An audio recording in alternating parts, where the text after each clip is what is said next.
All right, let's just get right into it. The psychoanalyst Carl Jung, he spent his entire life mapping the human mind, especially the really dark corners. And in all that work, he kept seeing this one pattern, something seriously unsettling, a process that he said wasn't comfortable, wasn't safe, but was absolutely necessary. And that process? A total psychological collapse. And that really brings us to the core question here, the big, challenging idea we're going to unpack. What if? What if everything you've ever been told to fear about a psychological breakdown, about hitting your absolute limit, is just plain wrong? Because for Jung, and this is the key, for a very specific type of person, that moment of total collapse, well, it's not the end, not even close. It's the beginning. Yeah, it's terrifying. It's disorienting. But it's also the breakthrough, the moment they finally become who they were always meant to be.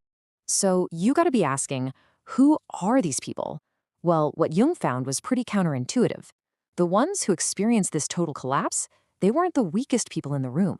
No, they were the exact opposite. They were the most perceptive, the most intuitive, the folks who see and feel the world on a level that, honestly, most of us just can't. Jung actually had a special term for this, a French one, participation mystique. And what it really means is it's a state where the line between yourself and other people gets dangerously thin. It's way beyond just having empathy for someone. Their mental boundaries are just so open, so permeable, that they literally absorb the whole emotional vibe of a room. And this is so important to get. Think about it. The anxiety your coworker is hiding, that unspoken tension at a family dinner, the resentment a friend is trying to conceal, for this person, that stuff doesn't just stay out there. Nope, it seeps right in. It becomes a part of their own inner world, whether they like it or not. And this is where Jung's thinking was so radical for its time.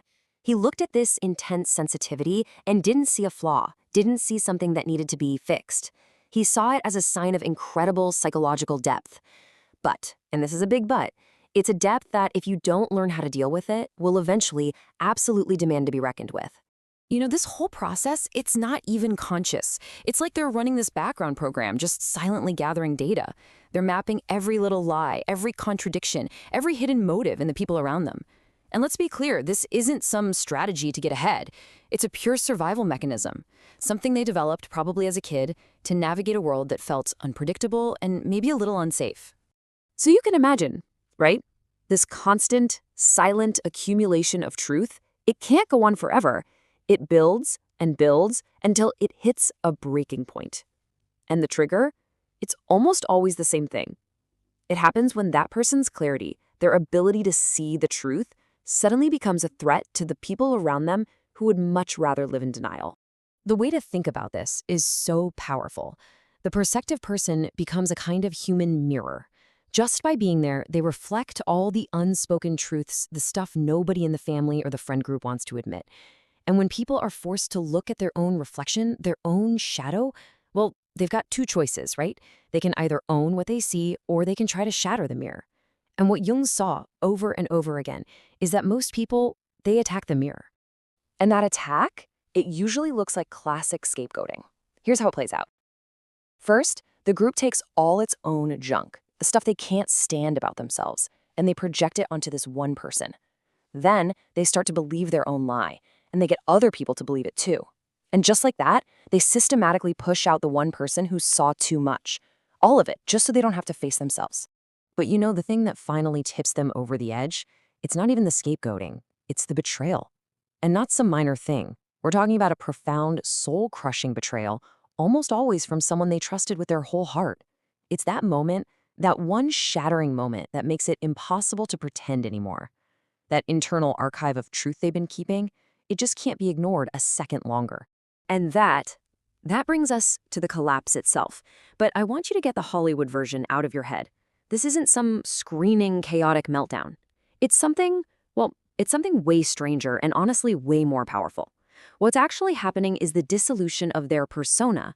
That social mask we all wear? For them, the one they've worn their entire life, it just dissolves. So what you'd expect is total emotional chaos, right? Screaming, falling apart. But the reality is the complete opposite. What happens is this almost unnatural calm. a stunning crystalline clarity. The person doesn't fall apart. Instead, they start speaking the truth. All of it. Everything they've been silently watching for years. And it comes out with this chilling, unnerving precision. Yeah, Jung had another French term for this too, abaissement du niveau mental. It basically means a lowering of the mental level. It's that point when the conscious mind's defenses, which have been working overtime for years, just absorbing and adapting, they finally just give out. They're exhausted. Now, for most people, that would lead to total chaos. But for this person, what comes rushing up from the depths isn't chaos. It's an integrated, undeniable truth. And this is so crucial to understand. This moment of truth-telling, it's not about revenge, it's not malicious, it's a psychological release, like a dam breaking.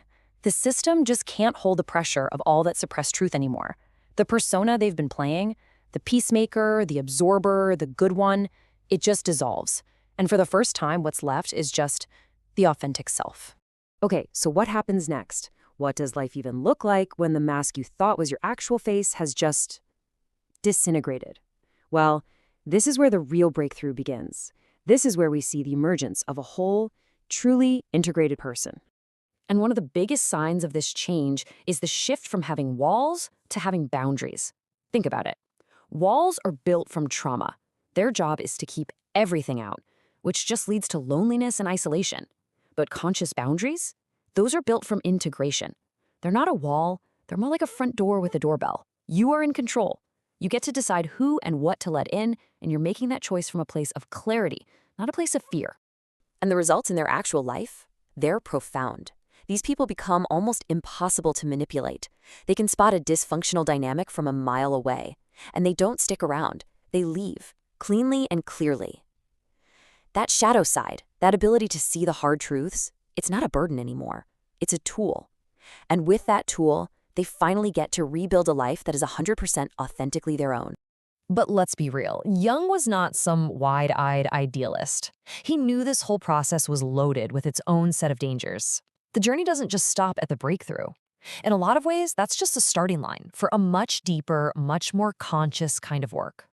He pointed out a few common traps people fall into. The first is psychological inflation. That's when you get a little high on your own supply, and you start thinking your new clarity is the only truth. Then there's withdrawal, where you use your perception as an excuse to just check out from the world entirely. Another tricky one is just swapping one mask for another. You stop being the observer, and now you're the all-knowing seer. And of course, when you're under stress, those old patterns can creep back in. Every single one of these is a detour, a way to get stuck in a new kind of prison instead of finding real freedom. So, how do you navigate all that? How do you avoid those traps? According to Jung, it comes down to a kind of quiet courage. The courage to trust yourself and to commit to the idea that this is a lifelong process of growth. And the antidote he offered is what he called the path of individuation. It's a process. First, you just have to recognize and acknowledge your perception without letting it overwhelm you. Next, you have to find a way to connect that perception to the world, not use it to hide from the world. And from there, you can start to offer your gifts, not because you feel like you have to, but from a real place of strength. And that's the goal, right? To become a conscious participant in your own life. No longer just being absorbed by the world, but being truly present in it. And that really brings us to the single most important idea in all of this. That moment of breaking down and the moment of breaking through, they aren't two different things. They are the exact same moment. It's not a sequence of events. It's one single, powerful, transformative event just seen from two different sides. So if any part of this has resonated with you, if it feels familiar, then Jung's work really leaves us with this one last powerful question. Your perception, the way you see the world so clearly, that was never the problem. The problem was your unconscious relationship to that perception. All the clarity you could ever need, it's already in you. It's been accumulating your entire life. The only question left is, when are you going to decide to finally trust it?